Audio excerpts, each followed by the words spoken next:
I can't do it. Okay. We'll do it live. Okay. Do it live! I'll write it and we'll do it live! I can't do it. We'll do it live. LegacyMaker, the all sports network, presents a SIRTOBA media production where the struggle is real to be awesome. 5, 4, 3, 2. The wait is over.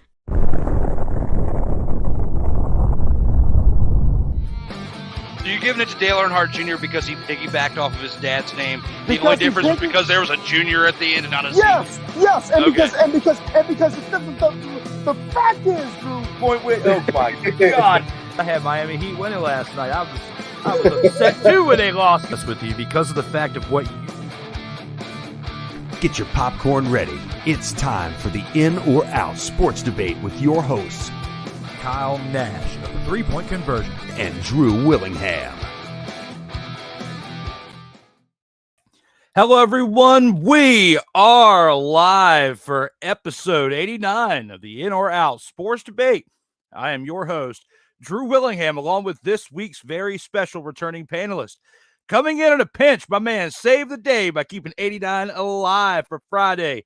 This man, as you know him from the three-point conversion, as well as a student of the game, doing excellent coverage right now, the NFL draft mocks, by the way. So I have to give a shout out to this guy right here, the one and only, the legend, Kyle Nash. Welcome back to the show here, brother. Honor, joy, and privilege to be in, Drew Willingham, and thanks for throwing the shouts on the 2023 inaugural Student of the Game Real Mock Draft. That's a nice little dad joke I like to throw in there because REL, real. You've seen them come through the Boca de Faces here, obviously. And then, by the way, if you were interested in watching each of those clips in a playlist, you can check that up on the Huddle Up YouTube page. And if you go to Dalton Tinklenberg's Scouting Depot YouTube page, you could see it presented as a full-length presentation, as if it was the first round of the draft. Granted, it won't take 3 hours, thank goodness. But yeah, and with that in mind, I would be remiss if I didn't point out with Team NBS Media on April 27th, I will be in your chair as the host with Professor Bill Carroll and Sensei Jeff Barnes. Yeah, I know another sports sensei in my own right doing their draft special as well, my friend. Well, I'm glad you were able to give those shout-outs there, and I'll give one of my own. Today was very special for the Senseis, actually, for episode 16.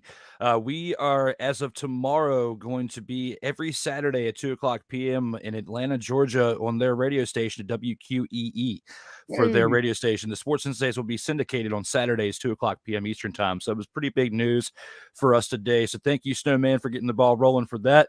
I've been pushing them a little bit because that show is pretty fire and people love it. And we've been doing great with the viewership with that, just like this show has been doing pretty great with it so far. You know, overall, I can't complain. So been growing each week and I love it, man. I have fun with it. So thank you all for tuning in and being part of it. And very special anniversary as of yesterday, April 6th. Last year, I brought back episode 6 of this show and been going weekly ever since. I took a small hiatus in the summer for a little bit of a break, and then I've been going strong every single week since and have gotten to almost episode 90 tomorrow. But today is episode 89 with the man, the myth, and the legend, Kyle Nash. And to celebrate, you know, that anniversary, as always, like we do at the beginning of the show, we have to acknowledge the vaults of fame. Acknowledge me.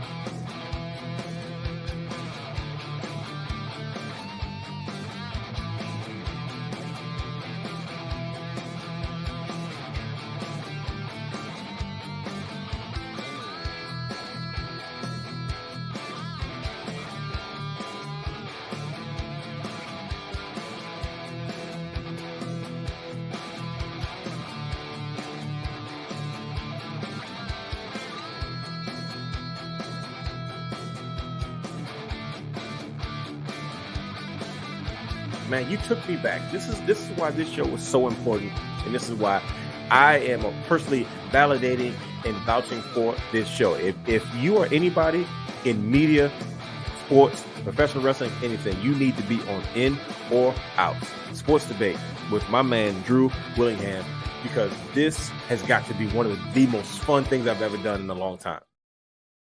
Ladies and gentlemen, that is the In or Out Sports Debate Vault of Fame, which you can check this show out on the LegacyMaker Sports Network on Facebook, Twitter, Instagram, YouTube, LinkedIn, TikTok, and as well at the LegacyMakerSports.com with all the latest in sports coverage. You can check out the In or Out Sports Debate as well on Facebook, Instagram, TikTok, Twitter, and Twitch, as well as the audio platforms on Apple and Google Podcasts, Spotify, Amazon Prime, Anchor.fm, and you can download these episodes individually on iTunes. SIRTOBA Media, where the struggle is real to be awesome, the video production brand behind the science of this show right here, which you can find on Facebook, Instagram, Twitter, and YouTube coming soon. I know I've been announcing this coming soon for a while, but I promise it is really coming soon for the YouTube channel. And you can find out the latest for that production company as well at SIRTOBA.com. If you want to see me individually, you can find me on Facebook, Instagram, and Twitter. Show up at the front doorstep of those social media platforms, as well as SIRTOBA.com, and as always, at LegacyMakerSports.com. Again, we are here for episode 89 with my man, Kyle Nash, for episode 89. We got some great topics ahead for you guys for this very special episode. And without further ado, let's kind of take us into that round set and go into round one. Round one. And here with round one, the best decision by Dan Snyder could make for his beloved Washington Commanders would be to sell the team to Magic Johnson and his ownership group. Kyle, how do you feel about this one, given this picture with Judge Judy as the judge, if it comes down to it, if he doesn't make the decision very soon, with this statement in hand above? Are you in or are you out on this one? Listen, I am definitely in.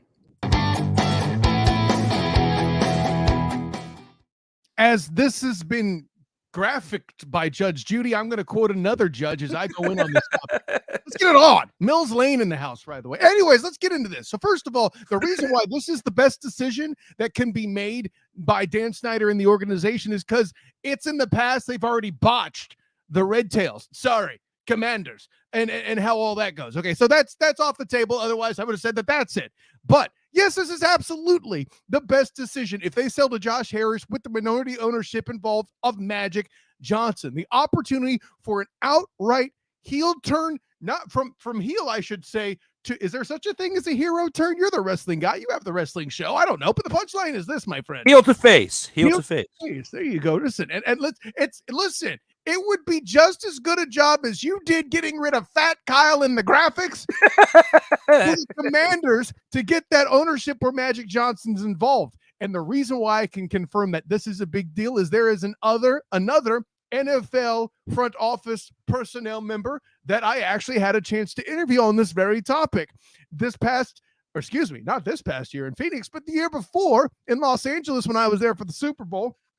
Maurice Jones-Drew and I had the conversation about the best way to advance minority coaching was the particular topic there, right? Let me go back in the Wayback Machine real quick, right? This is the Brian Flores lawsuit. This is Lovie Smith being discussed as the new coach for the Texans. This is me talking to Maurice Jones-Drew about Byron Leftwich being at that time a passed up candidate for the Jacksonville Jaguar job as they had just gotten Doug Peterson, who, was a student of the game coach of the year. So I guess that went okay. But the punchline's this. The best way to move that forward, in the opinion of one Maurice Jones-Drew, was minority ownership, right? Facts. His precise quote was, if I have a car and I want to put rims on it, I'm going to put rims on it. I'm going to do what I want with the team. And to have Magic and Johnson involved in that capacity, not just as a minority owner, other teams have minority owners, but one of note that people know, that people recognize without having to look up in Forbes or the Wall Street Journal, brings a lot of attention and has the opportunity for the paradigm shift in the nation's capital there for sport. I mean, I know technically it's not in DC anymore, but we all know what I mean by that. Okay? At the end of the day, that complete turnaround is exactly what we're looking at. The whole situation, the whole reason why you're having to spell out REDSKINS is because it was dubbed racist as a term. The front office is notorious for alleged racist toxicity, alleged sexist toxicity, and various other things. And what better way to turn that around than to bring in a minority owner as part of the ownership group. And listen, I'm not the only person who said as much. Candy Waller, Kelsey Nicole Nelson, who both of whom would have been on the Student of the Game podcast, bing, agree with this vehemently. I am not alone. They also believe, too, that the name should be the Red Tails, but unfortunately, that ship, too, has sailed. You know, Kyle Nash, you bring some great points to the table, and I knew going into this we were most likely going to agree on this because I'm in on this as well. When you put it all in perspective, I mean, Kyle hit a lot of the bullet points, but there's one thing I want to touch base on, and the fact of Magic Johnson being a champion wherever he's been, whether it's been a player or as an owner. I mean, he's a 5-time NBA champion with the Lakers as a player, a 3-time MVP with them in that actual professional aspect. Then when you go into the ownership realm, he takes the money that he made from basketball and then invested it very well, and then takes that capital and he invests in buying these other teams. And in 2016, he was a WNBA champion as part owner of the LA Sparks. In 2020, he was a World Series champion as part owner of the LA Dodgers. In 2022, he was an MLS Cup champion as part of the Los Angeles FC in soccer. So I like his track record. Within the past 7 years, my man has gotten 3 rings in 3 different sports. Come on into Washington. Me being a fan of the formerly known as the REDSKINS, do the best I can to not wear any Homer hats. And in this situation, I'm going to put my Homer hat on, actually. I want Magic Johnson to be the owner, the majority owner at that, because what it seems like is the package deal of the ownership stake would make him the majority owner, which is something he has not been in the other aspects of him being an owner. So it would be interesting to see what his impact would be as a full owner, which you can see what type of impact he's made as a part-time owner and the business decisions he's made there. I would love to see what Magic Johnson can do as a full-on owner with the Washington Commanders. And people put too much hype on race. I'm sick and tired of hearing about it. We've heard more about it in politics, which is why the name had to be inevitably changed before anyway. Native Americans didn't really care about it, but we had battle cries in the streets with all this politics. I'm not going to get in the middle of all that, but my point is this. I'm all for everyone getting an equal chance at this. And Magic Johnson has proved, race or not, just look at his resume. People need to stop focusing so much on race and being a part of this group and that group and having to do this for PR. It's like, no, you just need to work on yourself individually, because that's all you can do with what's in front of you. Work on what you got in front of you, and your work will speak for itself. We need to stop battle crying on that part of it. And Magic Johnson's not even doing that. His resume is speaking for himself, because he's the one who is what I just mentioned, a 5-time NBA champion, and earned every single one of those. Earned every single one of those part ownership rings as well in those other sports. He's got 4 rings. He's got 8 rings in 4 different sports, which is awesome. Bring that momentum into Washington and help my team get its 4th and with a new name. And one thing that I will say this, if he could just change the name to something that's better than the Commanders, I'm okay. I've gotten to the point where I've accepted the formerly known as the REDSKINS, and I say it as a parody because of Prince and stuff like that, is the Washington formerly known as the REDSKINS. I'm comfortable with saying that. Snowman will say it as the Redskins. I say it as formerly known as the REDSKINS. I'm just comfortable with it. But I refuse to refer to you other than either Washington or the commies at this point. You're still my team, but I'm calling you the commies. And please, Magic Johnson, this is the biggest thing. I hope you win the bidding war, and I hope that you change the name to something more respectable than the Commanders, also known as the commies, Kyle Nash. Hey, well, listen, first of all, Kelsey Nicole Nelson also appreciated your commies comment on the Student of the Game podcast when you dropped in there and laid that bomb in there. So there's that too. But here's what I love about this. I give the culture answer. You give the DJ Khaled defense. This is starting to sound like an 80s commercial with Miller Lite. Great taste, less filling. Hey, why?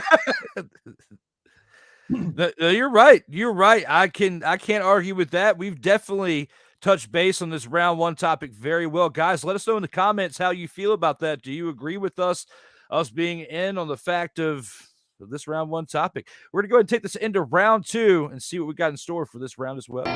Round 2.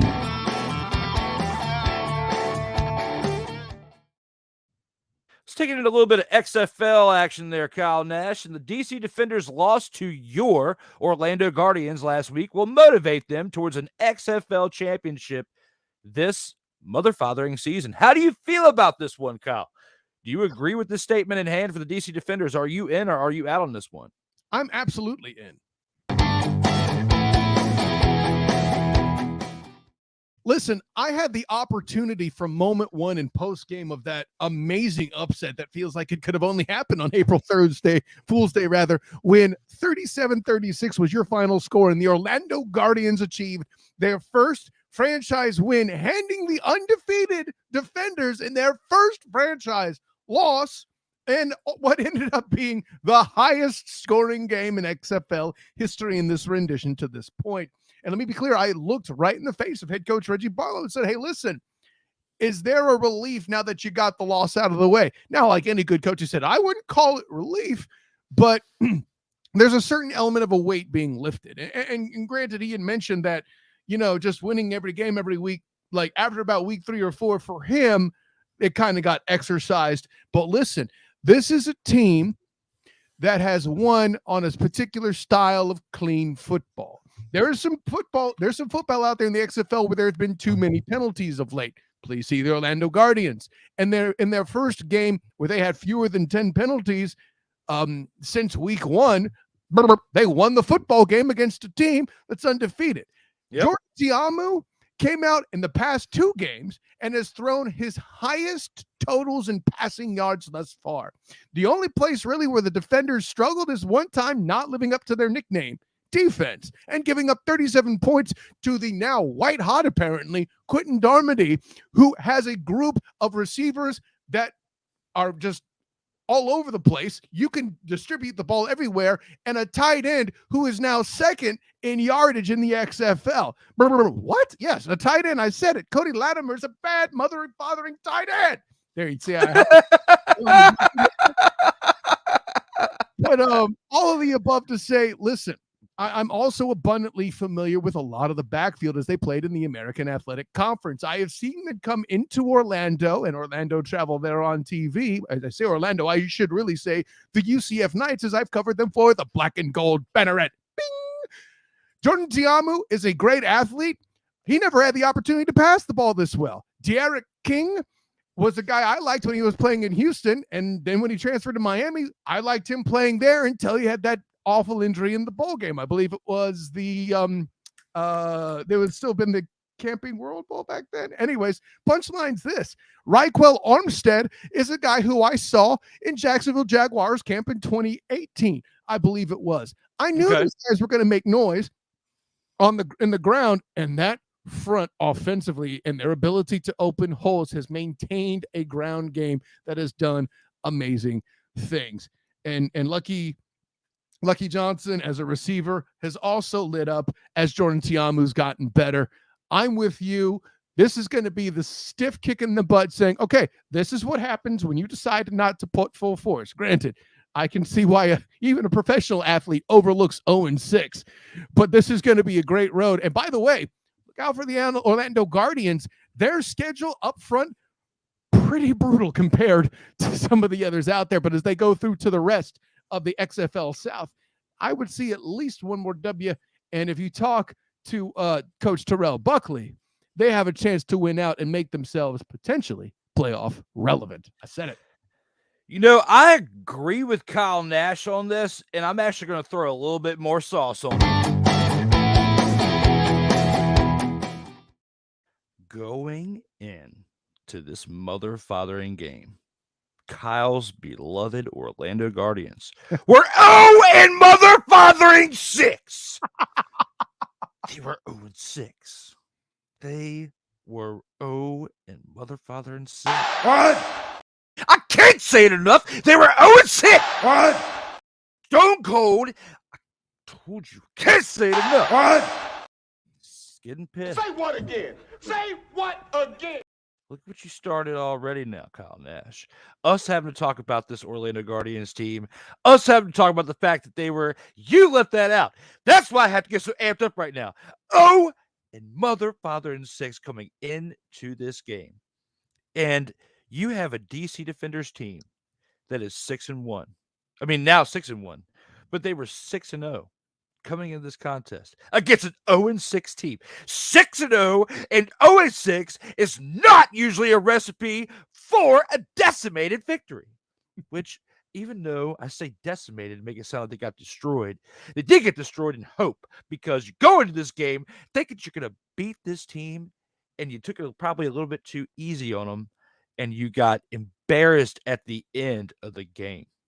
And it was a great game at the end. It looked great back and forth, but watching the game from start to finish, I'm just thinking to myself, watching all these games from the DC Defenders all year, you could see that they weren't putting too much into pumping the gas. They were pumping more of the brakes throughout certain parts of the game and making some costly decisions, when usually they would be decimating these teams and winning by at least 2 touchdowns. But you are playing an 0-6 team, Kyle Nash, an 0-6 team, and you should not be losing the game. So yes, that's why I'm in, because you should be motivated to never get embarrassed on national TV by a team that is 0-6. That's like the 0-16 Lions being 0-15 coming into week 17 after having the one bye. You're 0-15, and you beat the team that's like 15-0, like the Patriots at like around that time frame, and you're 0-15 going against the 15-0 Patriots, and you beat them. I looked at that as being more of a decimated victory than anything else on the current schedule anywhere else, because of the type of hype between the one team that's undefeated and the lowly team that's 0-6, and we now only have 3 games left in the season, as the Guardians are now out of the playoffs. I mean, they got the victory, but they are not going to advance through in the playoffs. You've got the Defenders, who are 6-1. The Battlehawks are right behind them at 5-2, followed by the Seattle Sea Dragons. And the Roughnecks in the other division are in the South. But the South, they can still get in the dance with being at the top of another division. What my point is being the XFL North, the Defenders, the Battlehawks, and the Sea Dragons are now within a game of each other because of that deficit. You got the Defenders up by 1 game over 2 teams, the Battlehawks and the Sea Dragons. And the Vipers aren't too far behind, but they're pretty much out of it because they're 2-5. Let me take away that right there. But we have 3 teams that could be arguing for the top spot. There's 3 games left. Anything could happen. And the DC Defenders have the Seattle Sea Dragons as part of their next upcoming games, as they face them this upcoming weekend at 7:00 p.m. Eastern time on Sunday.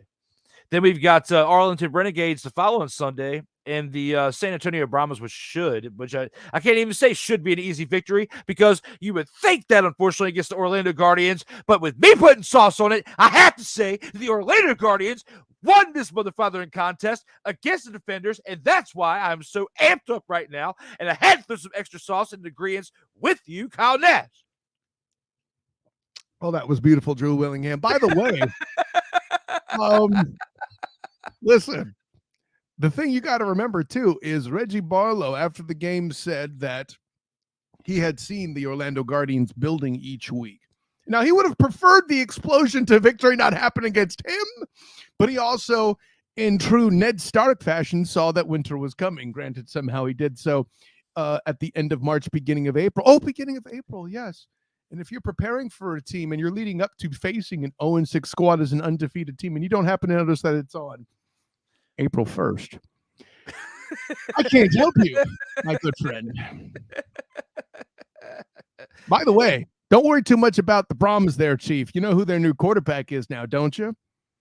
They've adopted Paxton Lynch now that he's since been excommunicated from the Orlando Guardian roster. I feel sorry for them. Because with everything we've seen throughout this man's career, and I feel bad for Paxton Lynch because he was so hyped up in Denver when he first came out of college. And he really was. Everything that we've seen since then has been a very sad story, like one of the saddest stories of sports careers to really document and be a journalist of. So, I mean, yeah, I definitely we'll see how the last 3 weeks of the season pans out for him, if anything, but that is a small 15-second chuckle that we can definitely have over Paxton Lynch, unfortunately. I will say this in his defense. As Quentin Darmody came over to take the helm after the whole fiasco with the alleged him tampering and cheating or whatever, which was deemed just inaccurate, Paxton Lynch was absolute class. thereafter. Yes. Dormady took his spot. And to be frank, so too with Quentin Dormady, and the entire organization has handled it in stride. They're not acting like what used to be an 0-6 squad in the locker room, and I can speak for that personally. Just for flavor, Kyle Nash, I had to give a little bit of hard times to Orlando. Just to, we're in agreement so far on the first two topics. I had to add a little something extra to it just to oomph it up a little bit. But I'm definitely with you 100% on your take with the XFL. Spice, Drew Willingham, I might be wearing Arlington Renegades colors, but you do realize that the catch on 4th down that was deemed out of bounds in week 2, leading us to the lowest scoring game in XFL history thus far, 10-9, which was an Arlington victory. The catch was then later deemed inbounds after the fact. Coach Terrell Buckley was informed of this, came to the Zoom call, said the same, and said this, well, it's too late now. And they had a shot for Jose, the kicker, to put it through the uprights to make it a 12-10 game. But nobody wants to talk about that. Let me sip my brew here. But joking aside, listen, the Guardians have had so many bad breaks other than the Renegades. The Renegades weren't a home game. I'm sorry. Other than the Brahmas and the upcoming Renegades game, every other opponent has been of great strength, right? Ben DiNucci, who I would say is definitely the best quarterback in the league, came to town. They had the Roughnecks a second time here at Camping World Stadium, and that was before they hit their 3-game losing streak, giving your defenders very interesting shot. Anyways, and over and above that, by the way, that was a great Monday night game. Guardians defensive back CJ Holmes told me that was for some great scouting that they were able to take advantage of your defenders on. Anyways, so also I mentioned Ben DiNucci coming to town. Your DC Defenders is a tough group coming to town. The easy quote in the schedule, other than the Brahmas and this weekend with the Renegades, that's it, man. It's a rough schedule so far for the Guardians, and facing the rest of the South suspiciously. Their schedule gets easier from this point forward. Yes, I mean it absolutely does. It's gonna be interesting to see how things pan out with this these teams in the XFL, and definitely what we've covered so far within this round. Guys, let us know in the comments how you feel about this round 2 topic within the XFL. We're gonna keep things going forward, but before we do that, we got some breaking news followed by a commercial break.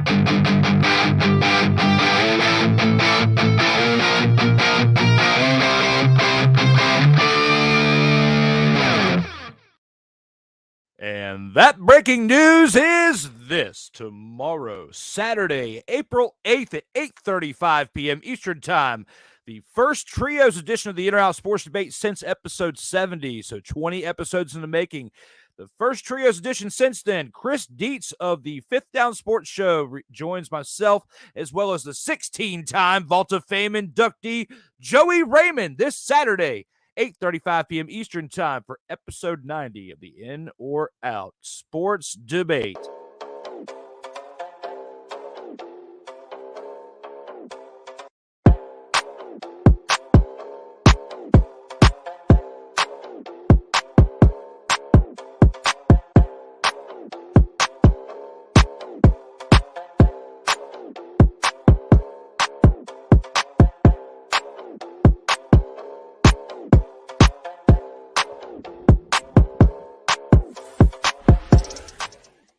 Ladies and gentlemen, that is the Sports Sensates Unleashed, which you can check out. The first 16 episodes are now available on Snowman Multimedia, and you can check out that show on Fridays at 1:05 p.m. Eastern Time on Snowman Multimedia Network.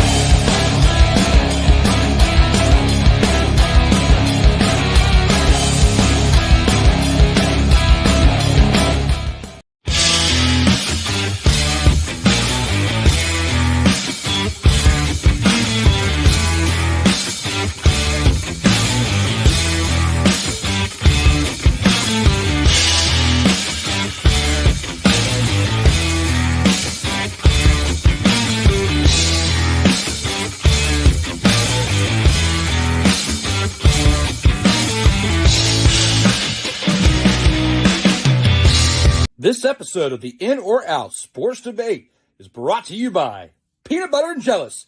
When you're feeling a little blue based on what others are doing around you, spread a little peanut butter and jealous on your sandwich to make yourself feel whole again. That's right, you guys. You can share a little bit of peanut butter and jealous with a friend in the top right-hand corner. You can have it by yourself in the bottom right-hand corner. If you need help finding it, look at the bottom right-hand corner of your local cabinet and find yourself your peanut butter and jealous. Spread it on your sandwich to make yourself feel whole again.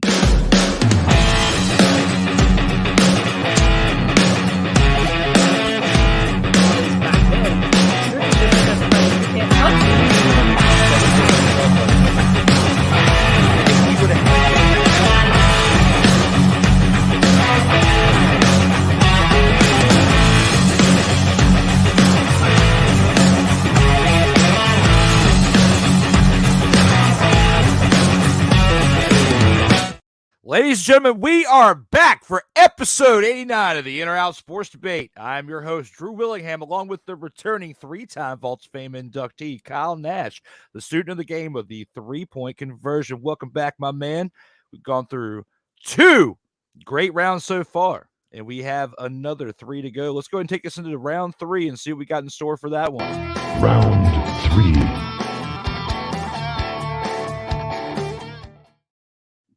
And here for round 3, Steve Bisciotti should sell the Baltimore Ravens due to the mismanagement of Lamar Jackson and his contract. How do you feel about this one, Kyle? Do you agree with the statement at hand? Are you in or are you out?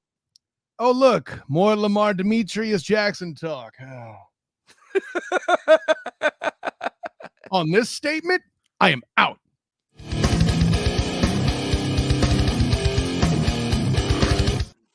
Listen here, Drew Willingham. If I didn't know for a fact that you were a true showman and an excellent host, I wouldn't know for a fact that this is what's the guy saying, Mad Max? That's bait. You are baiting the bejesus out of me. And because I know you, I will take the bait in question should he sell the team because of the mishandling of Lamar Demetrius Jackson. First of all, let me be clear about something. Nothing's been mismanaged yet, right? By the way, make sure they take that all in so they can look at the tender, juicy bait hanging from this hook here. Got my lips smacking just looking at it. Take it off the screen, damn it! Oh, distract me with such delicious fare. Like it's like trying to show a diabetic ice cream, for goodness sake. Anyways, listen. Let me be clear about something. Lamar Demetrius Jackson and the Ravens are at war, and it's not with each other. But what? But Cal, isn't he trying to get a new contract and aren't the Ravens trying to get them? Yes, they are. But here's the problem. The Baltimore Ravens are taking a page not only from their own past in certain elements, but also other franchises. I named to you, well, I would say if you weren't a Red Tails, sorry, Commanders fan in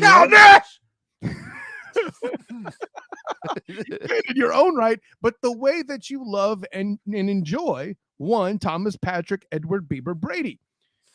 Please keep in mind that he played for an organization that is dynastic in nature in a group that was ruthless. What? A group that was ruthless. What? Ruthless. What? Absolutely bleeding ruthless. What? Say what again?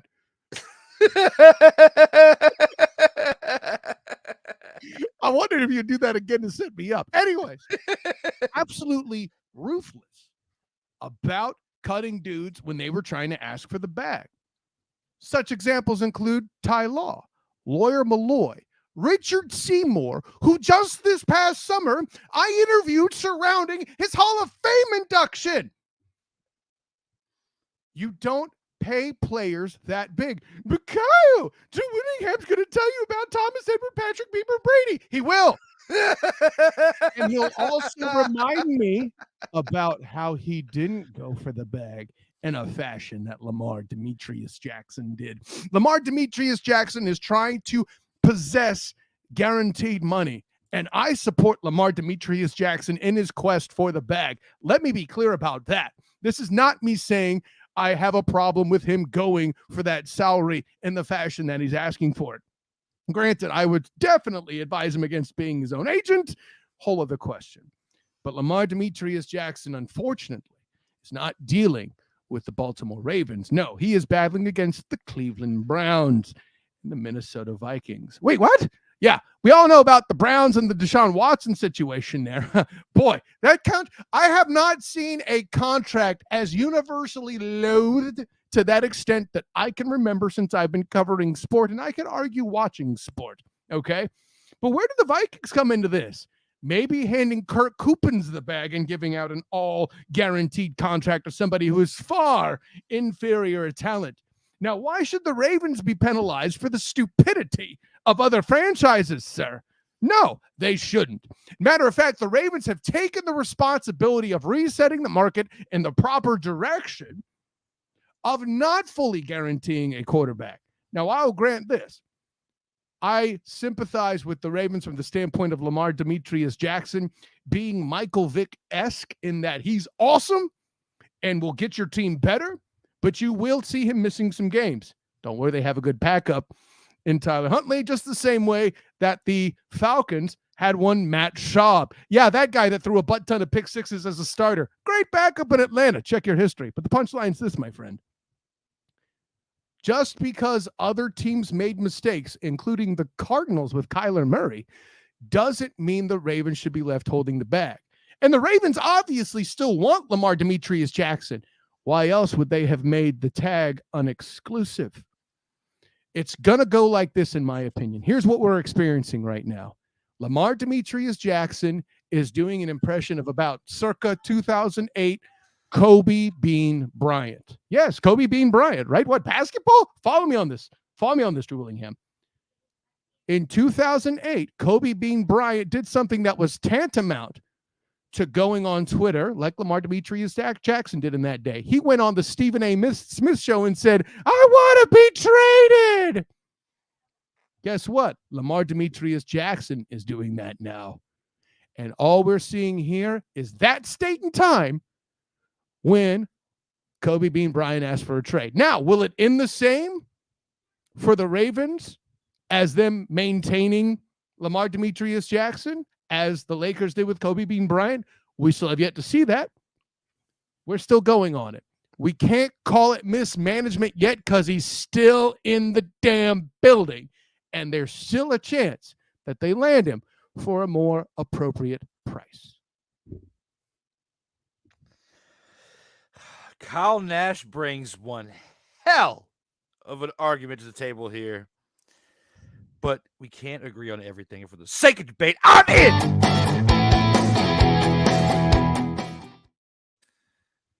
This has gone on way too long, Kyle Nash. This has been fabricated within the media worse than what Thomas Edward Patrick Brady II ever had to deal with in the media.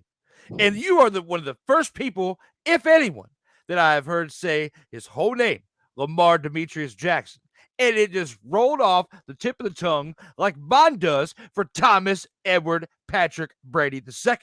Now, I had no intentions of bringing up one Thomas Edward Patrick Brady II until you, my friend, spoke the myth of what your thoughts are for Thomas Edward Patrick Brady II.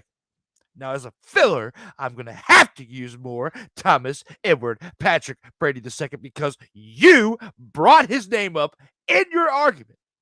And when I think about this whole contract situation, if you really wanted the guy, you lock him up. Now, Deshaun Watson's contract, for considering everything that he did off the field, is absolutely nuts by Cleveland Browns, okay? So for Lamar to judge his contract based on that, I mean, you can't blame the guy. But at the same time, he doesn't have the greatest of experience in client representation as he's trying to represent himself, and he doesn't have an actual proper agent representing him because he doesn't want to let go of that 15%, okay? But that 15% that you're trying to keep a hold of, you may be costing yourself millions if you don't watch it, because you're going to eventually force the hand of Steve Bisciotti to either trade you or, in my case, agree with sell the team, because Lamar Jackson is a generational talent who should remain with the Ravens because the success that they've had has been on the shoulders of the former MVP of the NFL. Now, as he's dwindling down in the years, he's not going to be as good as he once was, a famous reference to a song. But when you think about everything in perspective for this guy, he still could be great for you for the next 7 to 10 years if you build a great enough team around him. But the two sides have to come together. And I feel like the mismanagement of the owner and this team by not putting as much emphasis on retracting him and giving him towards at least close to the number that he wants, or at least meeting him in the middle somewhere, that in itself speaks volumes of we need to get somebody else in here if the organization really wants somebody else to get Lamar in here. We need somebody else at the top of the food chain who's going to be working with him. And if you're going to force people out of the door, I'm not trying to stick up for final round, but if you're going to try to force people out the door, then you should force ones out there who mismanage teams, because it's not fair to the players who actually want to stay in this field of play of that team. And that is my argument with that, which is nowhere even close to Kyle Nash's. I lose this argument, and I'm definitely just saying this for the sake of debate. I accept the fact that I lost this debate because I actually agree with Kyle Nash, but I had to give some type of argument for this type of topic midway through the show. Well, listen, first of all, Drew Willingham, not only do I respect you as a great host and producer, but you do remember the axiom of when it comes to debating me, you can always try. Now, when I say all that, you did shouts to Matt Mercer of the Critical Role YouTube channel. Anyways, no, but with that in mind, you do make a great point that if you are Lamar Demetrius Jackson, and by the way, thank you for pointing to the obvious, or excuse me, to the audience of my obvious respect for the player in question, because Lamar Demetrius Jackson, despite not having won a Super Bowl or anything like that, has gotten 3-name status from me. I truly believe he's that kind of a talent. And it's also a slap in the face to those morons who think he can't pass the football. He can. Okay? 300 plus yards in playoff games. What more do you want? At some point, the rest of the team has to do something. And to your point, Drew Willingham, that you very astutely did in your go around there, part of the reason why he's kind of an injury risk at this point is because of the same reason J.J. Watt was at one point with the Texans. He's asked to do everything. For goodness sake, even J.J. Watt was scoring on offense. Now, with half the running backs hurt half the time and they're in Baltimore, Lamar Demetrius Jackson has to run the football because the top receiver is Mark Andrews at tight end, and the one guy you have that might be kind of okay in Hollywood Brown, you ship overnight. And it wasn't even by UPS or FedEx. It was by DHL, for goodness sake. I say that because his jersey's red now. I hope somebody caught that joke. But the punchline's this. You're right. From the standpoint that the Ravens are part of the reason why Lamar Demetrius Jackson is a used asset. It's not Indianapolis Colts Andrew Luck bad, but it's pretty bad. So I'll put it this way. If you looked at the student of the game real mock draft, my representative for the Ravens, one Nicholas Jorgensen, who is actually Denmark, a Danish podcaster on the NFL, very interesting, you should check it out, put forth a good suggestion on how they should move forward with or without Lamar Demetrius Jackson. Well, it's going to be interesting to see how things pan out for that there, Kyle. And, you know, your guess is as good as mine with that one is how things are going to pan out from zero to hero in this situation, because both sides are pretty petty in certain situations of this contract deal. And they need to get together if they want to have an edge in their upcoming 2023 season, in my opinion. Well, guys, let us know here in the comments how you feel about that. Do you agree with me being completely off the rails with my take on that, or do you agree with Kyle Nash's legitimate thoughts on that topic? I have to give my hat off to Kyle Nash on that one. We've gone through the first 3 rounds of this episode 89. We have to acknowledge the comments from the fans and midway point and see what you guys have to say about it.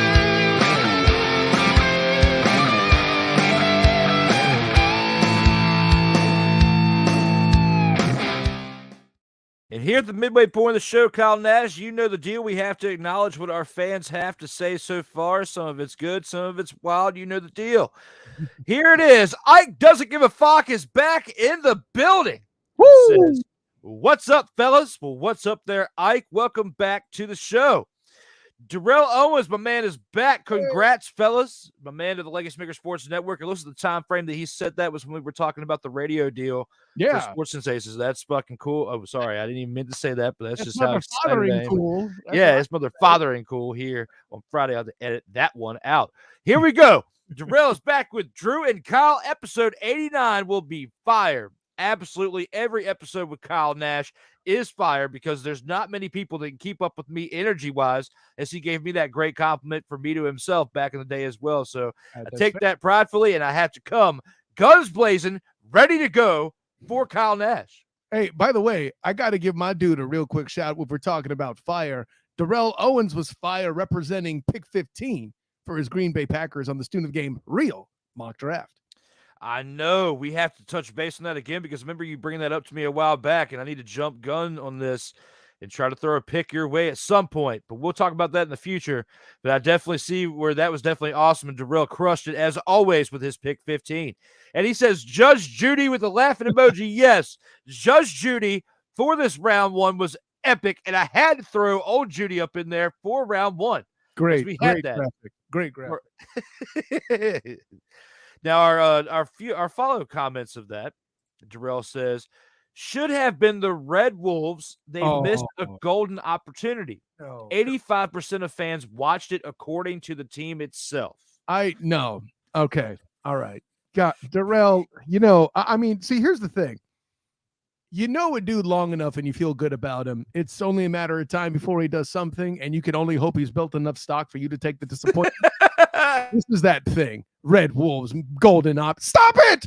The Red Tails is the golden opportunity. Face the heel, baby. Come on now. From allegedly racist name to name tributing a wing of color from the Air Force in the nation's capital. Red Wolves, please. That was me taking a drag of some weed, by the way. Love to you, Darrell Owens. My man Kyle Nash crushing it again because anything is better than the mother, father, and commies. Now that is a good point. Out. I want Snyder to stay for now. Ike. That's bait. Ike, what? That's terrible. If Bishop Bullwinkle was alive, he would be making a special song with this. Hell to the no, to the no, no, no, no. Hell no, no, to the no, no. There are so many people out there right now that if they could see this nationally on a TV screen, like on cable TV, they would be saying, Would you please shut the hell up? Absolutely. Absolutely. Guys, come on, Ike. You got to do a little bit better than that with these comments. Let's see this unfold on Judge Judy. Oh, man, there he go. Ain't nobody got time for that. That's how I feel. Ain't nobody got time for that one. DC Defenders won't make it to the championship. I don't hate that take, but it's a bit bold at the moment. I don't hate that take because, hey, listen, what wins the championship, Drew Willingham? Peaking at the right time and losing to an 0-6 team, as you constantly reminded of, is not. I know it's one of these situations, Kyle.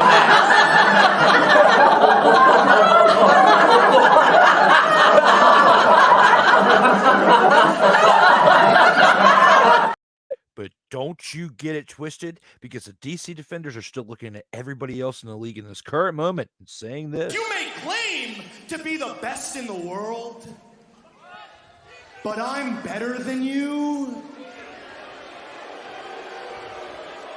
And you know it. That is for the Seattle Sea Dragons, and that is for the St. Louis Battlehawks, because you are not the best in the world right now. The DC Defenders are, and they are MJF staring at CM Punk, telling you that they, DC Defenders, are the best in the world, regardless of losing to an 0-6 Orlando Guardians. I'm sorry. I thought that was a flashback to the Monday night game where they decimated and melted down the Houston Roughnecks there. My bad. What? Houston Roughnecks in the decimation on Monday night. What? Part where the Houston Roughnecks were made to look mortal. What? Want me to go Captain America and I can do this all day? I can, but listen, we got more topics, bro. Say what again? Say what again? Oh, yes. Absolutely right with that. You definitely know we have more topics. Too much hype on the DC Defenders.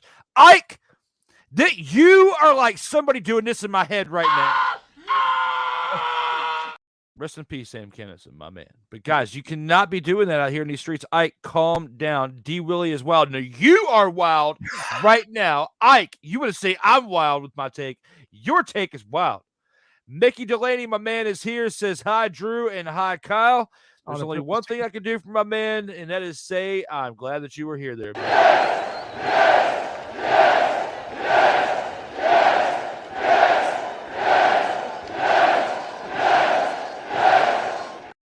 Mick, tell Ike doesn't give a fuck to calm down and to stay in his lane. Mick is the one who tells people to stay in their lane here in the chat. He is like my chat police. Even tries to police me and Snowman sometimes. Mick, tell this man Ike doesn't give a fuck to calm down for his comments. Speaking of the man, Snowman Multimedia is in the house. Says, in my eyes, Lamar has not earned the extension. He is out on that topic. So listen, as much as I like your fellow Sid say, this is the part where I ask, who is the master? He's trying to bait me, and I respect it. But at some point, I'm just gonna have to say, show enough, you're wrong about that. So Kyle Nash, are you staring at my man Snowman and saying You should know your role and shut your mouth. How do you feel about that one, Kyle Nash? Listen, first of all, as somebody who's dressed as Maui at Halloween, that's thoroughly appropriate.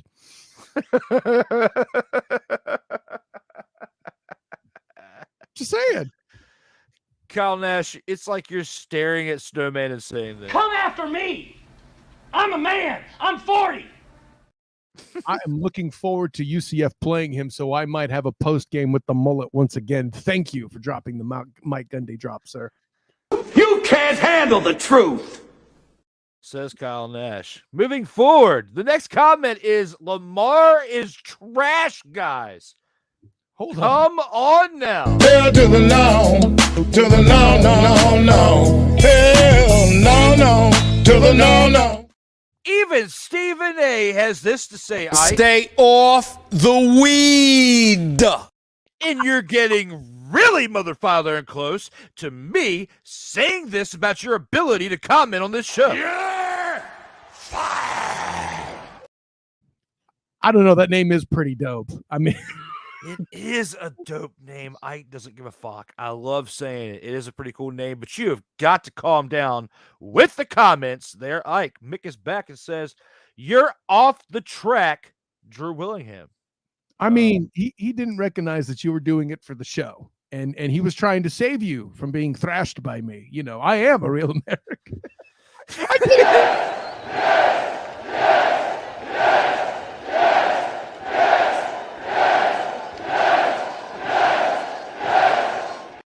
And as Kyle Nash says that,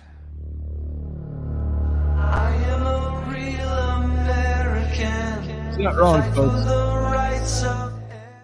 I'm not tearing my shirt off, though. My best friend's a firefighting precincts t-shirt. I'm not ripping this. Like, this is my Super Bowl hat. I'm not ripping that. So, you're out of luck on that. But I'll leave it on as we finish the comments here before we go into the next final rounds. Ike is high. Oh, there he goes. Yeah, there. I would have to say, I would have to agree with that as well.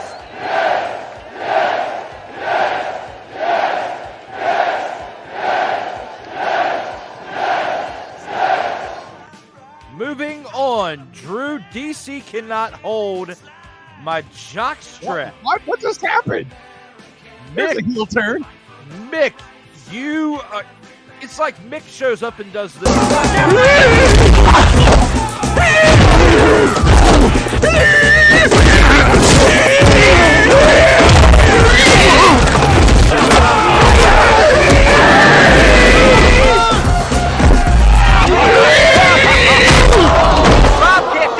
Like Boucher knocked him out cold. Come on, guys. Come on, Mick. I have to point out the irony that his nameplate is literally in DC Defender colors.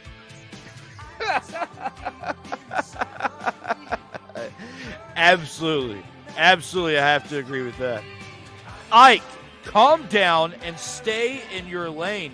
Mick has got our back. Mick, the police of the chat, basically showed up. Would you please shut the hell up? Thank you, Mick, for your assistance. Guys, keep the comments rolling as we keep moving forward in this show. We have 2 more rounds left to cover. Let's go ahead and take this into round 4 and see what we've got at stake with my man Kyle Nash returning here for episode 89. Round 4.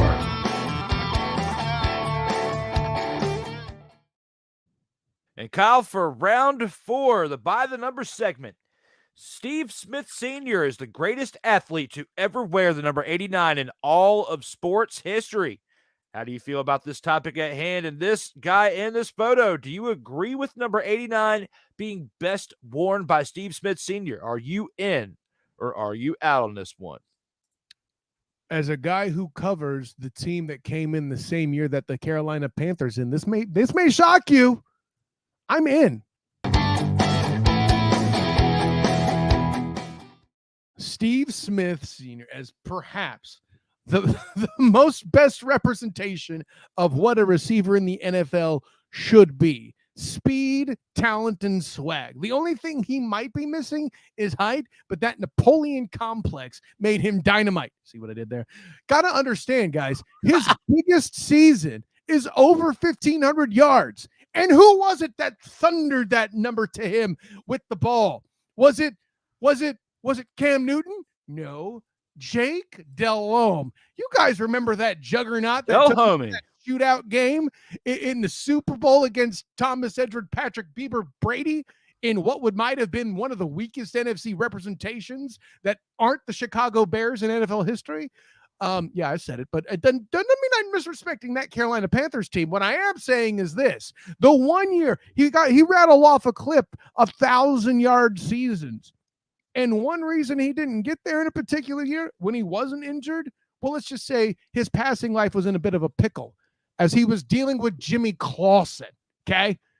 Those were the juggernauts he had at quarterback, Jake Delhomme and Jimmy Clausen, when he was turning in 1,000-yard seasons. And oh, by the way, when he was supposed to be, kind of like at the end of the Hobbit movies, where Bilbo just kind of sails off somewhere with the elves to be retired. No, that didn't happen in Baltimore. He was still a factor in amazing fashion.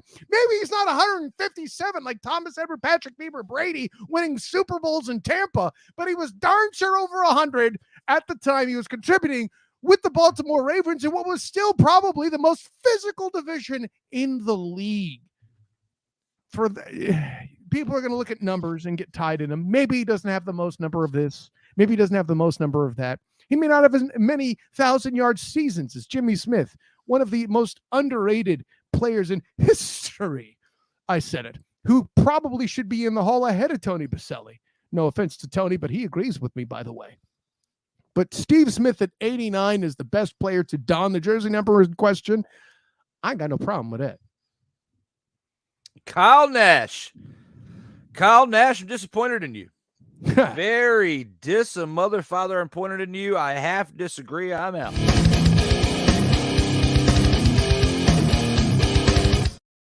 Kyle Nash, let me ask you a mother-father in question. As they can't see you, but they can hear you. I'm not John Cena yet. You are not John Cena yet, absolutely. But when it comes to the number 89 and Steve Smith, how many championships does Steve Smith have? Absolutely none. You know who I say is the best to wear number 89? That is somebody who has their own chant on SNL for Ditka. That is Mike Ditka and the Bears. Mike Ditka has Super Bowl champions. He was Super Bowl champions as part of the Dallas Cowboys as a player, as a Hall of Fame player, in my opinion, tight end. Okay. And then you also have him winning a Super Bowl as assistant head coach with the Cowboys. And then you also have him winning a Super Bowl as a head coach of the Chicago Bears. But let's get back to 89 and what he did with that. My man won a Super Bowl in 89. And even though me being a fan of the Washington, formerly known as the Redskins, it is hard within my soul to give praise to a team known as the Dallas Cowboys. But Ditka did this with the Dallas mother-father and Cowboys. And he won a Super Bowl as a player, as an assistant coach, and then later on as the head coach of the Bears again. Now, Kyle Nash does some great facts out there for Steve Smith, not Steve Nash. Yeah, wrong sport. Kyle Nash. Steve Nash was a great basketball, but Kyle Nash throws great facts out there about Steve Smith Sr. There we go. Too many seniors and juniors, all the stuff I've been saying today. Between earlier today and now, it's too much senior, junior, the third, all this wild stuff going on here in these streets, Kyle Nash. My apologies for bringing up Steve Nash. Steve Nash is not as cool as Kyle Nash. I'm sorry. Anyway. I'm not Canadian. I get you. I mean, it has nothing to do with citizenship, race, whatever. Come on, Kyle Nash. Get back in the program for 89. So for 89, we have this show right here being the one we say Steve Smith Sr. is the greatest to wear 89. No, back Ditka. And I say the fact that he won a Super Bowl as a Hall of Fame tight end, in my opinion. He won a Super Bowl with 89 on his back, is still part of the coaching staff as an assistant head coach. My opinion, still wearing an 89 underneath of his polo that he was wearing on the sideline, or a shirt and tie, whatever. He still did great things for that team. He wore 89 great to win a Super Bowl championship, and that's still more, let alone as a player. When you take the other accolades away that I've been saying, still what he did as a player is still more than what Steve Smith Sr. achieved. Now, Steve Smith Sr. may have had a little bit more of a long career, may have been a little bit better shape, may have produced a few more yards, may have been a little bit more of a heart to that city that he was a part of, whether it be in Carolina and or Baltimore. Ditka was only in one place as a player. So my part of my legacy story that might be a little bit different, but when you got somebody who can help motivate a team towards a championship as a player, then again as a coach after that with the same team, then carries all that experience and leads a totally different team to a Super Bowl championship. I got to take my hat off for one of the greatest players, coaches, combinations of all time, and that being Mike Ditka. So, I mean, listen, if you're going to play the foundation defense, far be it for me to say no. By the way, like, I'm not going to say no to a hard-nosed guy that says Ditka and does his thing. Okay, I get all of that. But I did allude to the fact that it was an outright track meet between your, I shouldn't say your Patriots. I'm sorry. You're a Red Tails fan. Sorry, I almost got it wrong. Hashtag commies. But it's not like Steve Smith can cover the receivers. And if you're going to hold a lack of team achievement over an individual, sir, I believe you are the one that's incorrect here. Okay? Listen, you want to pick Ditka? I'm not hating. If I'm perfectly honest, this close to doing the same. Ditka. I'm with it. Okay. Ditka and a Hurricane Ditka. Who you got? Ditka. Okay, I'm with you. Listen, but team achievement is your best defense, really? He's got a Super Bowl? I come on, man. Like, he was a big contributor as a player in that Super Bowl with the Cowboys. Oh, he was a big contributor as a player compared to Steve Bleeding Smith. Steve Bleeding Smith didn't get a Super Bowl, Kyle Nash. Okay, again, you're back to team accolades. They're there because of him with Jake Delhomme at quarterback. You can't even pronounce Tim Banaka-Patuka. You don't even know who Tim Banaka-Patuka does not have any impactful parts that what Mike Ditka had. There were 2 or 3 games within that season Kyle Nash had Mike Ditka not been a big impactful force. They wouldn't even got to the motherfucker's Super Bowl. See, I'm going to let this slide just because you said Banaka-Patuka while shouting. That's amazing. I'm not even meaning to wear Panther colors. It just happened that way. I never heard of him until I said it. Well, no, it was for a short time. He was one of the best offensive players in franchise history till some other guys like Steve Smith came in, you know. Guys, let us know here in the comments how you feel about it. Do you agree with Kyle Nash that Steve Smith Sr. is the greatest to wear 89? Or do you agree with my mother, father, and take as I say that Mike Ditka, Dub Bears, is the greatest to ever wear 89 of all time? Ditka. Let us know. We'll acknowledge him here at the end of the show. We still have another round to go to, but before we do that, we're going to take another commercial break while advertising this, Kyle Nash. LegacyMaker, the all sports network, presents a SIRTOBA media production where the struggle is real to be awesome. What?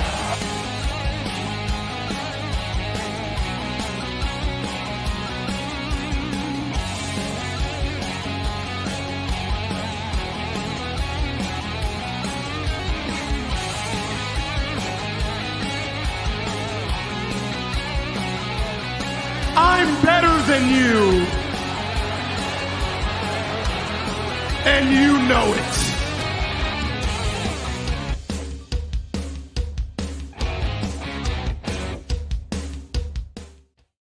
Ladies and gentlemen, that is the Kayfabe Express, which you can see the first 6 episodes. They're now available on the LegacyMaker Sports Network. With that being further ado, let's go and check out the other commercial break.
This episode of the In or Out Sports Debate is brought to you by Peanut Butter and Jealous. When you're feeling a little blue based on what others are doing around you, spread a little peanut butter and jealous on your sandwich to make yourself feel whole again. And that is something that you can do if you're feeling a little bit blue. Share it with a friend in the top right-hand corner. Have it by yourself with your finger in your throat in the bottom right-hand corner. You can have it wherever you want, whenever you want. Peanut Butter and Jealous. Look throughout your cabinets. Look all around your house. Somewhere it is there. I mother, father, promise you. Look throughout your house. You will find your Peanut Butter and Jealous. Take it, put it on your sandwich to make yourself feel whole again.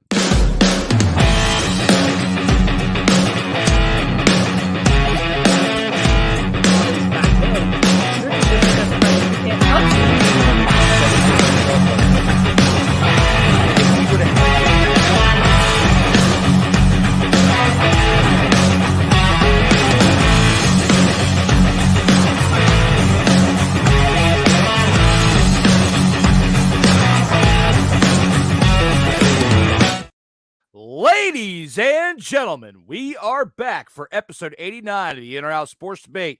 I'm your host, Drew Willingham, along with my very special returning panelist, 3-time Vault of Fame inductee, Kyle Nash, the three-point conversion student in the game as well. We've got another great round ahead of you for the final round. Let's go ahead and see what we got in store for that one, Kyle. Final round. Kyle, for this one, the Washington Commanders head coach Ron Rivera is on the hot seat with the addition of Eric Bieniemy this offseason. How do you feel about this statement at hand? Do you agree with the statement? Are you in or are you out on this one? Call me swimwear because I'm in there. Listen, over and above the fact that he was in big trouble probably anyway by having the issue at hand being, well, in his words, one word, quarterback, then replacing Carson Wentz with Taylor Heineke, you know, maybe not my favorite bear, but one of my favorite quarterbacks, then goes around and puts the same player in question who's the problem in one word back in, and then does so because he claims he didn't know it was playoff contention. Okay, listen, just hold it right there. The only reason that I can fathom that Ron Rivera is still even in the seat is because he's so central to day-to-day operations and everything's going on in such the fashion that it is, and changing of ownership and all this. Let's be clear. The reason why Eric Bieniemy took a lateral move to be a co-offensive coordinator or assistant head coach or whatever political spin they're putting on it. Listen, let me be, here's my part of the conspiracy theory. There we go. Eric Bieniemy is there and waiting to take the helm. Not just on the hot seat. I'm saying he's the role of Thanos. He is inevitable. Okay.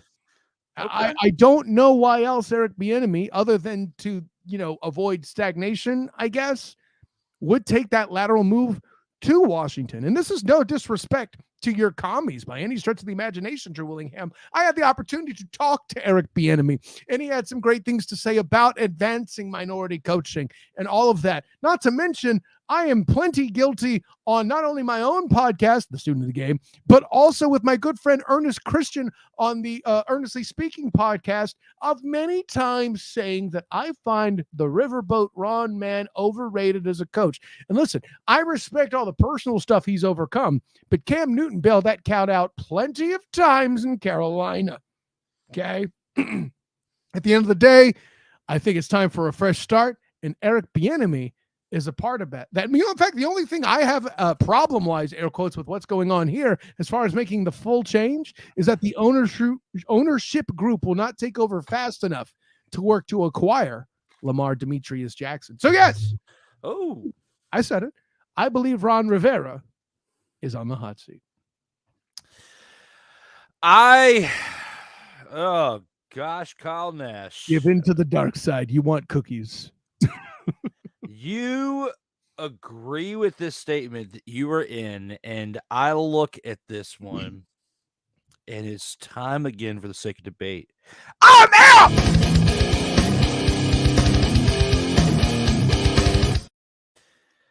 Eric Bieniemy is there based on a quote from a famous Linkin Park song, and I know that your age range will definitely be able to accompany what my thoughts are with this. Cut my life in two pieces. This is my last resort, because this is his last resort to go as not only as an offensive coordinator, but as an assistant head coach, which is a title he did not have in Kansas City, to prove that he can help turn things around. Now, there is so much going on behind the scenes. Me, being a Washington, formerly known as the REDSKINS fan, can sit here and tell you there is so much going on behind the scenes that'll mother, father, and wipe your mind. It is hard to stay on task here in this team. Ron Rivera, based on what he stepped into, the level of manure that he stepped into when he went from Carolina, which was already a rough situation. He kind of got the raw end of the deal with David Tepper coming in and buying the Carolina Panthers after Richardson having to sell the ownership of the team because of the turmoil that he got himself into. And ironically, Rivera goes from a situation like that to an even bigger one here in Washington. Right. So when you think about all that in perspective, I can't feel bad for Riverboat Ron. He's done the best he can given the situation. You know why I'm out? There's one person that is going to save the mother-fathering rear end of Ron Rivera. And you know who that person is going to be? The person who he let start the final game in week 18 of this past season. There, Kyle Nash. Sam Mother, Father, and Hal is going to show up and shell out and be a great quarterback. He's going to be a decent quarterback in 2023. Mark my words, Kyle Nash. By the year 2025, by the NFL season 2025, and I will clip this one take out and save it for years to come in 2025. Sam Motherfather and Hal is going to be an elite quarterback at some point in this league, and he's going to do it with the Washington, formerly known as the REDSKINS. That is what's going to save Ron Rivera. This is a stepping stone for Eric Bieniemy. Eric Bieniemy is going to do pretty good here and look good. And then when he realizes he can't take the job from Ron Rivera, he's going to go somewhere else. A team that was so bad that they fired their head coach, he's going to have to start all over again. And then we're going to see the real Eric Bieniemy. There was already something brewing here in Washington, and he knew it when he showed up, as we have an NFC East where almost every single team made the playoffs this past season. Had it not been for one bad call that was probably pushed from upstairs in management because of how much money they were paying Carson Wentz, that's the reason why he played the game, and it's not all on Ron Rivera. This year is going to be the year they prove it. You're going to see Ron Rivera do good things, and he is going to keep his job, and Eric Bieniemy is going to go elsewhere. Mark my words. Kyle Nash for argument in the final round. This is how I know you're devoted to your show, Drew Willingham.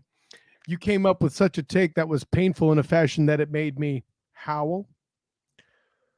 What are you doing right now? Gosh, I'm happy wearing North Carolina colors as you mentioned him. Jesus Lord. Yeah. I'm glad I'm low on beer. I would drink myself sick hearing you put your faith in Sam Howell. Oh, boy. Kyle Nash, he looked good in that game. He did. He really did. Well, you got to give it to Sam Howell in that game. What I will give to your franchise is their defense is talented in a fashion that they're in a unique position to say, Chase Young, I got to give him that much credit. Brian Robinson got shot. He's running like a madman. Imagine what he'll do with the full camp after that recovery. I am stoked. Then I get to that quarterback room, and your answer to me is Sam Howell. Okay, well. Look, Kyle, the last game of the season, it was January 8th. It was the day after my birthday. That's why I remember it. That's why it means so much to me, Kyle Nash. I'm going to bring it up to you. Respect. They beat the mother, father, and Cowboys 26-6 with Sam Howell starting that game. Mm-hmm. He was 11 of 19 with 169 passing yards with 1 touchdown and 1 interception. Is it elite numbers? No. But it's still positive numbers for the game plan that they built him in such a short amount of time, with him being the third-string quarterback at that moment and doing what he did. So for a third-string quarterback, as hyped up as he was, and to do what he did in that moment and to lead a team, it's not all about you don't have to have 300 passing yards to win a game. You just need to have even amount of numbers, whether it's the same amount of touchdowns to interceptions or more touchdowns than interceptions. He didn't throw more interceptions than touchdowns. He still played safe football overall. He was a rookie. You can't blame him for throwing 1 interception. It's still better than what you or I would do as a quarterback in the NFL right now. So let's just put that in perspective. Or not only that, it's still better than what you and I would have done at the age of what Sam Howell is right now in the NFL. So let's not get twisted. You have to give Sam Howell his flowers, and I'm doing it in the one game that Sam Howell not only played in, but started. He mother-fathering won. Take your hat off to Sam Howell right now, Kyle Nash. I have to bring the energy because you are throwing my man, Sam Howell, under the bus. So first of all, if there's no better example that you don't need to throw 300 yards than the DC Defenders to win a game, I don't know what is. So I'll give you credit. They actually accent your point right there in the DC area, and on that I shan't front. However, you're a red tail. Sorry, Commanders fan posting on the strength of beating a Cowboys team? Buddy, how far have you fallen? Oh,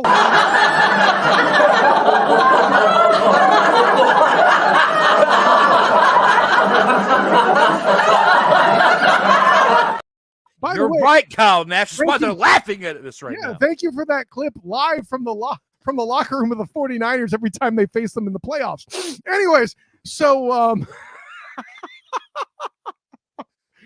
listen, maybe Sam Howell will impress. I agree, but you'll excuse me if I'm unable to gird up that much excitement. Heck, I was staring at Brock Purdy and still am and going, I watched this cat twice in bowl games. I never saw that. So say what you will. Dude, I mean, do you think that if the San Francisco 49ers have to trade Brock Purdy, do you think that it makes sense for them to trade him to the Commies? If that were to happen, yeah, I wouldn't rule it out. But by the same token, I mean, I don't know. Is your quarterback situation that bad off? Like, Brock Purdy, at least Brock Purdy's more proven than Sam Howell. That's what I can give you. I don't think so. I think that you need Sam Howell in there who's already knows Ron Rivera's system. You have to keep it going. Stop throwing shade on my man Sam Howell. Everyone out there, I'm getting hyped up right now. Not just Kyle Nash, but other people out there. Superfly Ty, Tyrone Montgomery Jr. of the LegacyMaker Sports Network, and myself are like on an island right now. We are giving so much praise to Sam Howell. He got the dub in his lone start, give him a chance, or at least give him a chance throughout training camp to prove and battle for the number one position. That's all I'm asking for when I say this, for this position. Guys, let us know here in the comments how you feel about this. Do you think that Ron Rivera is on the hot seat with the addition of Eric Bieniemy? Let us know here in the comments. We're about to acknowledge them. Before we do that, we have to acknowledge something else, and that is Kyle's rightful stake within the Vault of Fame, and that being his advance. Acknowledge me.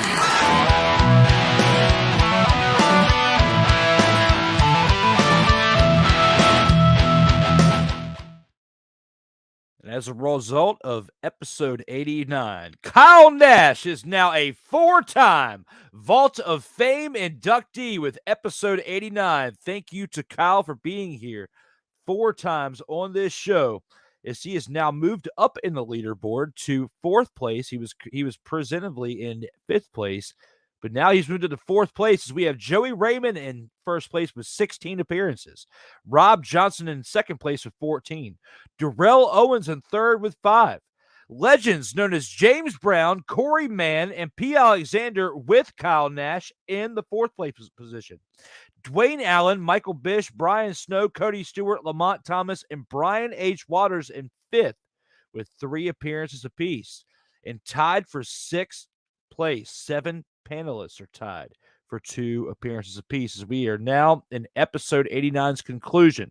But again, up next, episode 90 tomorrow, 8:35 p.m. Eastern.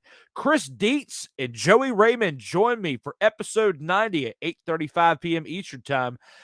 It's going to be hard to top the episode that we just had for episode 89, but I have a feeling that we're going to potentially come close to that tomorrow night.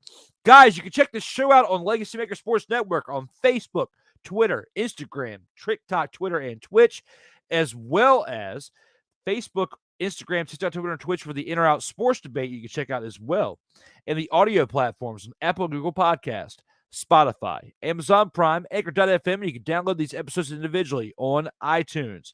SIRTOBA Media, where the struggle is real to be awesome. You can find this show on Facebook, Instagram, Twitter, and YouTube, as well as SIRTOBA.com, where the struggle is real to be awesome. You can check myself out individually here on Facebook, Instagram, and Twitter, as well as SIRTOBA.com, and the latest at LegacyMakerSports.com. We are back for episode 89. Kyle Nash of the three-point conversion and the student of the game has been here for 5 great rounds of this show. And there's only one thing that we have left to do in this show now that we've gone through all that. We have to acknowledge the comments of the fans before we go into the final word. And those comments of the fans are coming up right now.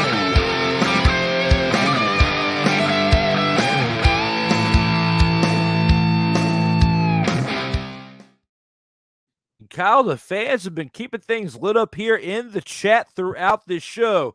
It's going to be interesting to see what we've got here coming up. And it looks like, wow. Oh, wow. Wow. Ike. Steve Smith was trash. Steve Smith was trash.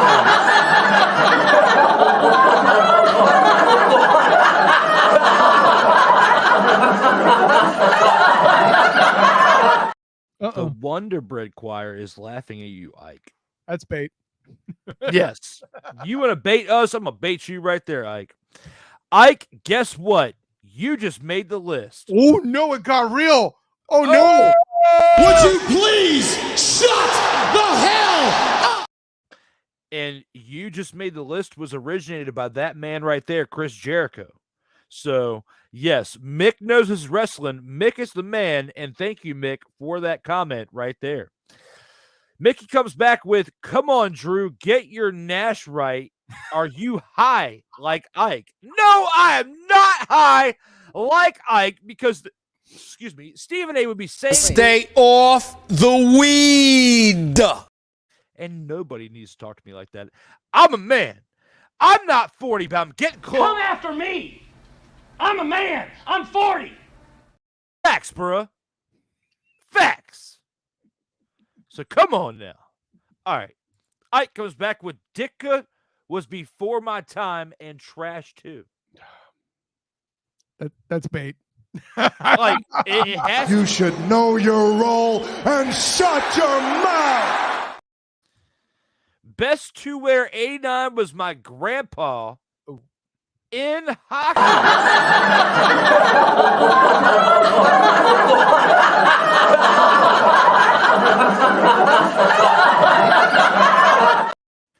I think it goes back with Rivera is a sorry blank coach.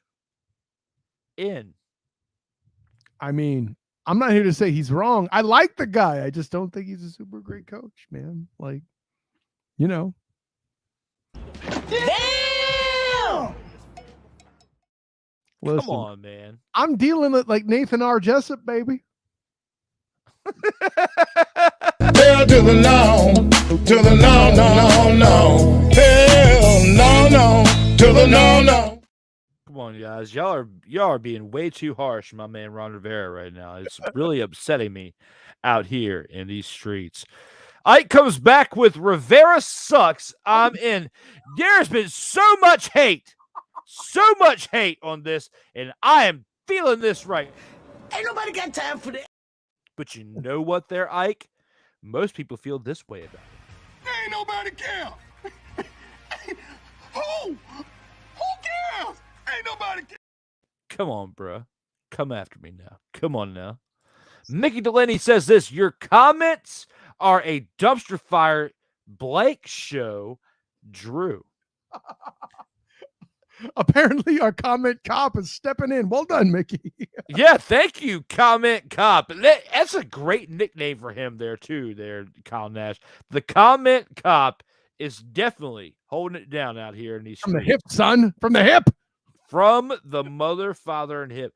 Kyle Nash, I don't know what else to say when it comes to Mick being awesome out here. Mick, let me know how you feel about us calling you the comment cop. Ike comes back with commies need Brock Purdy. Wow. I had nothing to do with that, Drew Willingham. I had nothing to do with that. Are you sure, Kyle Nash? Quite. You're the one. You brought Brock Purdy's name into this, and I blame you. Ain't nobody care. Who cares? Ain't nobody care. Nobody cares. Nobody cares, Kyle Nash. They really don't, because you know that next week, actually, you know what? Not next week, but less than 24 hours from now, 23 and a half hours from this second, I will be. I'll be back.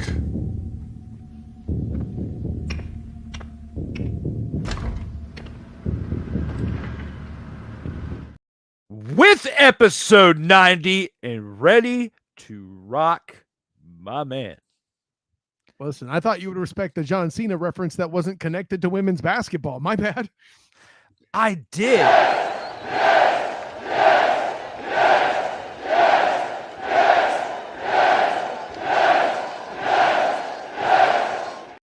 It's just one of those things that we're going to have to do this with. What's that? Playoffs? Don't talk about it. Playoffs? You kidding me? Playoffs? I clicked the wrong button, Kyle Nash. We're going to have to do this. But we talking about practice, man. What are we talking about? Practice? We're talking about practice, man. We're talking about practice. We're talking about practice. We ain't talking about the game. We're talking about practice, man. When you come in the arena and you see me play, don't you? Absolutely. You see me give everything I got, right? Absolutely. But we talking about practice right now. Absolutely, Kyle Nash. Absolutely. You got me hyped up, as Ike then says, yes, Drew. And the final comment that we have right here, I would love to be the comment cop. What can I say except you're welcome? On episode 89, we have established the fact that we now have a comment cop. And that comment cop happens to be Mickey Delaney. And we have to give him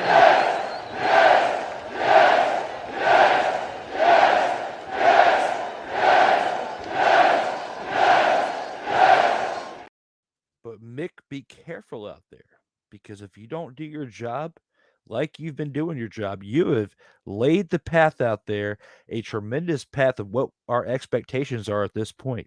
If you do not keep up with the current expectations, I may have to sick this guy out. And I need you to know that I do not want to do that. I want to tell that guy that just said that to do. Would you please shut the hell up? I'm hoping that tomorrow at 8:35 p.m. Eastern time that you are this for episode 90. I'll be back.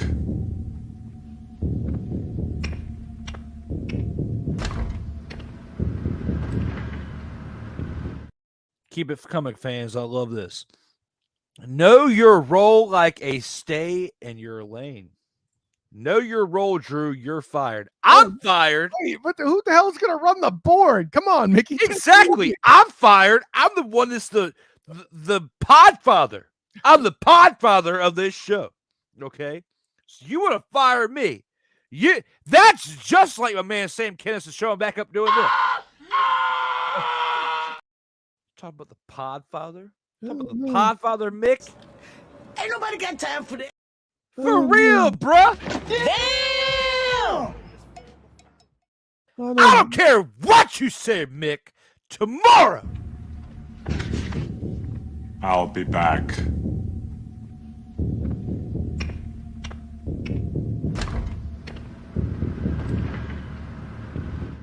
Take it, Kyle Nash. I don't know what Mickey thinks he's doing, but you've made a bad career decision as the comment cop if you're going to question the podfather. And would you please shut the hell up?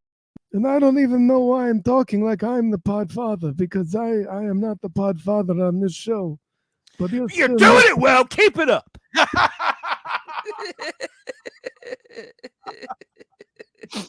Hey, listen, it's voice acting talent, baby. I'm waiting on the return. Oh, well, I didn't realize that you can come to me and say, hey, podfather, do a dance.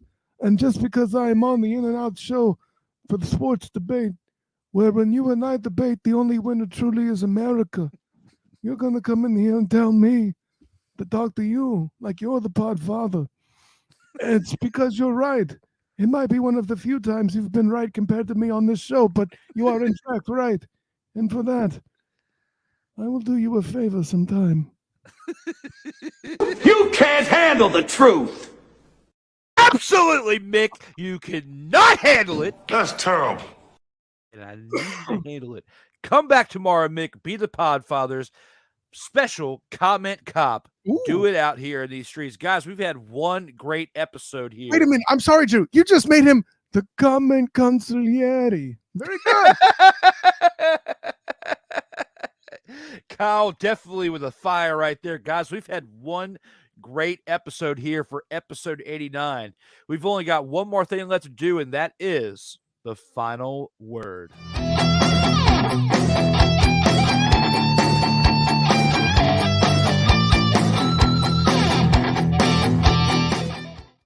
And here with the final word there, Kyle, just like as always, we definitely know where the final word stands. And of everything we discussed here in this show with all 5 rounds, just anything in sports or life in general, what is on your mind there, sir? Go and take this time to let it loose. What is on your mind for the final word? First of all, an honor, joy, and privilege to be aboard tonight, Drew. It's always fun to be on the In and Out Sports Debate Show. And you know, what can I say? Thank you. I'm looking up at Darrell Owens. Mr. Rollback's about to come to me with show appearances, and I'm looking above Brian Snow, the sports sensei, and saying, who is the master? No, joking aside. Listen, the last thing I'll see in this, for all the talk about Caitlin Clark and Angel Reese, here's what I'll say is this. You know, they're talking about all the controversy. Whatever. You know what the most beautiful thing is? We're talking about women's basketball and women's sports in a way we haven't before. No, not just the trash talk, Drew, but the ratings for that game were better than many other women's sports have been lately, and it's moving in the right direction. As much as people talk about things such as the pay gap and other items and all of the above, at the end of the day, the viewership's increasing, And that is what you're looking for. You're seeing the support for the women's sport there. And listen to somebody who's covered women's basketball for the UCF Knights, covering greats such as Jesse Thomas and Layla Jewett here in the program. I was glad to see it. Call me sympathetic if you want to. Call me not sympathetic, sentimental if you want to. It was a great thing to behold that the basketball Final Four and March Madness and all that wasn't just about UConn coming in and dominating some diaper dandies in the form of San Diego State. No, LSU and Iowa had an excellent match in a game that was watched by all for women's sport. God bless it.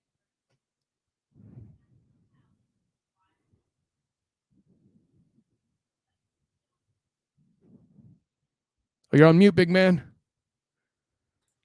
I don't know how that happened, but when you look at everything that had happened within the sports recently with the national championship and everything, especially within women's sports, like you just brought up, it's hard to not pass that over as part of something that we discuss here at the end of this show. I mean, because we've seen some great stuff within the national women's championship, the men's championship.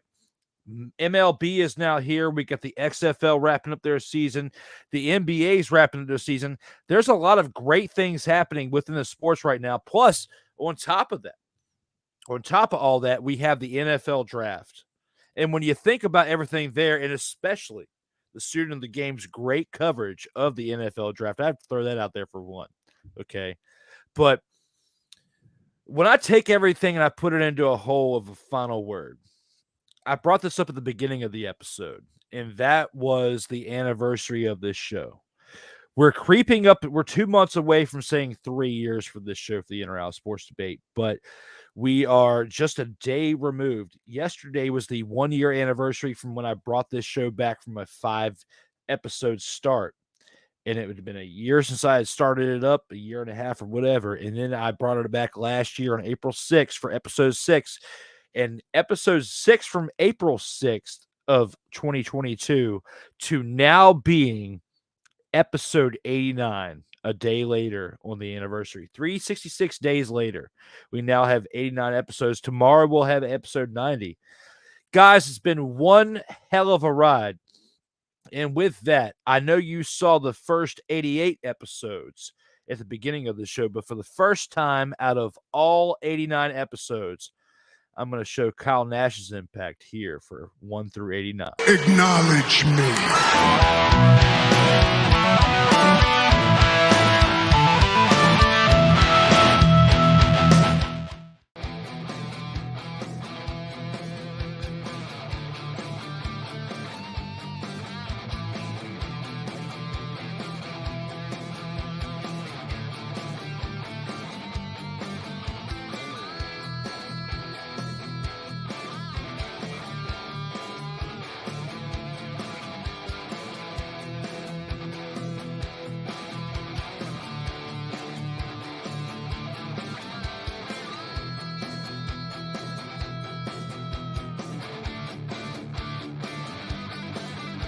Man, you took me back. This is why this show was so important, and this is why I am personally validating and vouching for this show. If you are anybody in media, sports, professional wrestling, anything, you need to be on In or Out Sports Debate with my man Drew Willingham, because this has got to be one of the most fun things I've ever done in a long time.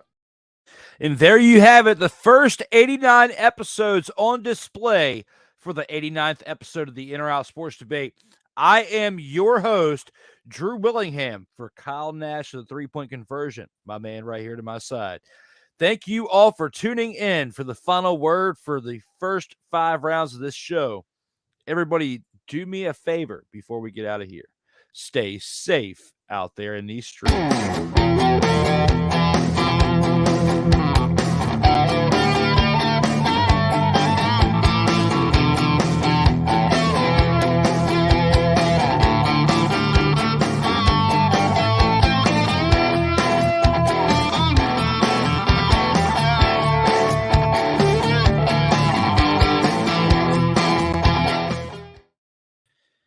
And one last reminder, you can find Kyle Nash, the student of the game, on Facebook as well as on Instagram, as well as the 3-Point Conversion, as he throws great coverage for the NFL and other sports as well throughout the calendar year. Check out Kyle Nash, the 4-time Vault of Fame inductee of this show. Thank you all for tuning in. Episode 89 is in the books. I am Drew Willingham. Stay safe out there in these streets.